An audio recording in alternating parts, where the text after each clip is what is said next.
Sebanyak 16 orang menjadi tersangka atas kasus dugaan korupsi PT Timah Tbk, salah satunya yaitu suami dari aktris Sandra Dewi, Harvey Mois.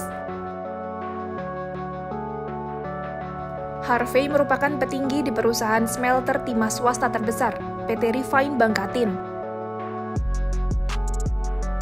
Dalam kasus tersebut, Harvey disangkakan telah menghubungi MRPT alias RZ yang saat itu menjabat Direktur Utama PT Timah Tbk untuk mengakomodir penambangan timah ilegal di wilayah izin usaha penambangan milik PT Timah.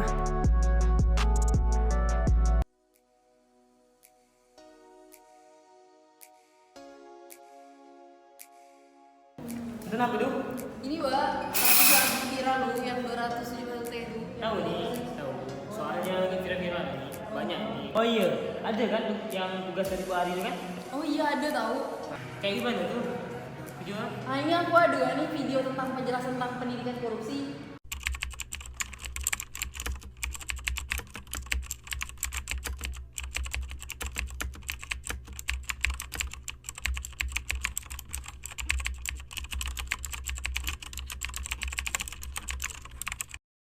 Baiklah, di sini saya akan menjelaskan tentang korupsi. Korupsi berasal dari kata corruptio yang artinya pembusukan. Mengacu ke akar kata tersebut, tindakan korupsi dapat dikatakan tindakan yang menghancurkan bangsa dari dalam. Menurut Undang-Undang Nomor 31 Tahun 1999, Undang-Undang Nomor 20 Tahun 2001 tentang tindak pidana korupsi yang disebut sebagai tindak pidana adalah tindakan yang mengakibatkan kerugian keuangan negara, suap menyuap, penggelapan dalam jabatan, pemerasan, perbuatan curang, benturan kepentingan dalam pengadaan gratifikasi, dan tindakan lain yang mendukung terjadinya tindak atau perilaku korupsi. Baik, apa saja sikap anti korupsi yang perlu kita lakukan? Berikut penjelasannya.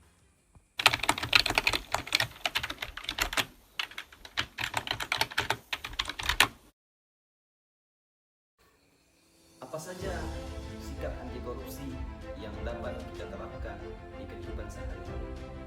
Yaitu pertama adalah jujur.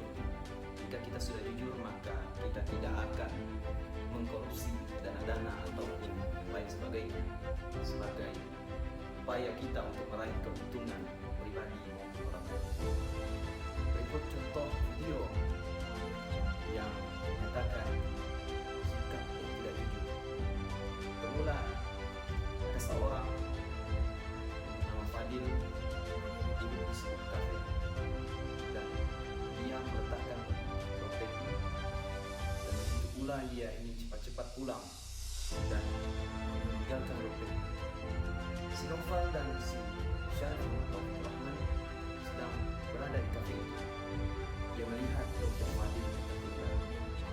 Namun Noval adalah orang yang bukan jujur kepada Fadil. Dia memilih mengambil dompet si Fadil dan berupaya untuk meyakinkan si Syarif supaya tidak memberitahukan kepada Fadil apa yang telah dia lakukan. Fadil pun kembali ke kafe itu untuk mencari dompetnya. Tiba di kafe tersebut, dompetnya sudah tiada. Fadil pun mencari dompet tersebut dan dia pun bertanya kepada Syarif dan Fadil, apakah aku punya dompet Fadil?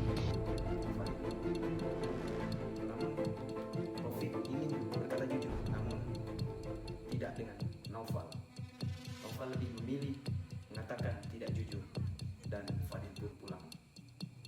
Sepulangnya Fadil, Taufik pun merenung apa yang telah dilakukan Noval itu adalah tindakan yang tidak jujur, dan Taufik berusaha meyakinkan Noval untuk berkata jujur. Upaya yang dilakukan Taufik sempat gagal dan ditolak oleh Noval karena Noval memanfaatkan kesempatan yang tidak datang kedua kali ini.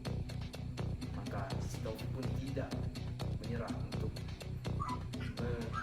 memberitahu si Novan bahwa tindakan ini adalah tindakan tidak jujur, dan upaya si Taufik berbuah hasil. Akhirnya mereka kembali mengembalikan dompet si Fani.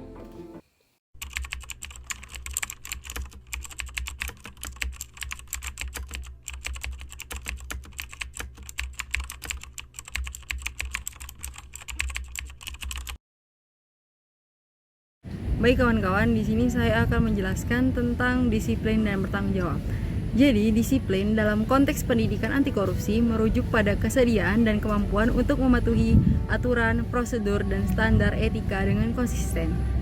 Disiplin menjadi salah satu elemen kunci untuk mencegah korupsi karena membantu menciptakan lingkungan yang terstruktur dan teratur, di mana tindakan korupsi lebih sulit terjadi. Selain itu, disiplin juga mencerminkan komitmen individu terhadap integritas dan tanggung jawab. Beberapa aspek yang relevan dengan pendidikan anti korupsi adalah kepatuhan terhadap aturan dan prosedur. Disiplin berarti mengikuti aturan, regulasi, dan prosedur yang berlaku dalam konteks tertentu.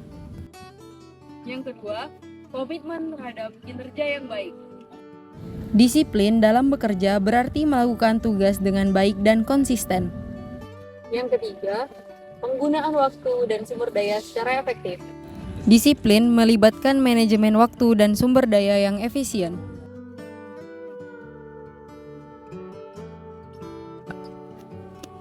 Selanjutnya, bertanggung jawab. Pendidikan anti korupsi tentang tanggung jawab menekankan pada sikap bertanggung jawab dalam mencegah, mendeteksi, dan melaporkan tindak pidana korupsi. Tanggung jawab dalam konteks ini berarti kesadaran dan komitmen untuk menjalankan tugas dan kewajiban dengan integritas serta kesiapan untuk menghadapi konsekuensi dari tindakan dan keputusan yang diambil. Tanggung jawab dalam konteks anti korupsi mencakup beberapa aspek seperti tanggung jawab pribadi, tanggung jawab sosial, dan tanggung jawab institusional. Secara keseluruhan, pendidikan anti korupsi tentang tanggung jawab adalah bagian penting dalam membangun masyarakat yang bebas dari korupsi dengan menekankan nilai-nilai seperti integritas, akuntabilitas, transparansi, dan keadilan. Pendidikan anti korupsi dapat membantu menciptakan lingkungan di mana tindakan korupsi dicegah dan tanggung jawab menjadi bagian tak terpisahkan dari setiap aspek hukum. Demikianlah yang dapat saya sampaikan tentang disiplin dan bertanggung jawab.